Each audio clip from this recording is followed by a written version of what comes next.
From a young age, the author of Stranger on an Elevator was captivated by the power of love.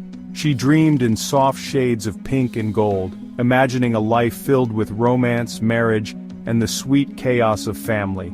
Fairy tales weren't just stories to her, they were blueprints for the future, a future where love was certain, soulmates were destined, and a warm, joyful home was inevitable.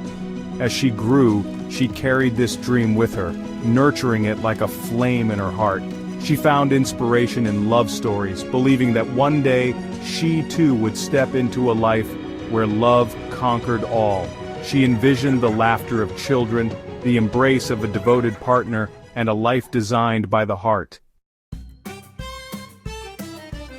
But life had other plans. Her journey through love was nothing like the stories she had once adored. Instead of a straightforward path to happily ever after, she encountered twists and turns, deep connections that faded, and promises that were never meant to last. Each experience reshaped her understanding of love, teaching her lessons she had never expected to learn. Still, she searched. If love wasn't found in the perfect family she had imagined, then where was it? Then came the elevator. It was an ordinary workday, routine and unremarkable. Coffee in one hand, a croissant in the other, she stepped into the elevator, mind focused on the day ahead. But just as the doors were about to close, a stranger stepped in. Their eyes met. In that instant, time itself seemed to pause. The walls of the elevator vanished, reality faded, and she was no longer bound to the world she had known. It wasn't the love she had spent her life searching for. It wasn't romance, passion, or fleeting desire, it was awakening. From that moment on, her journey changed.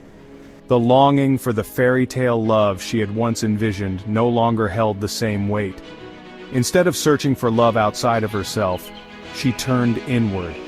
She questioned, studied, and sought deeper truths. She peeled back the layers of who she thought she was, and uncovered something even more powerful, her own soul's calling.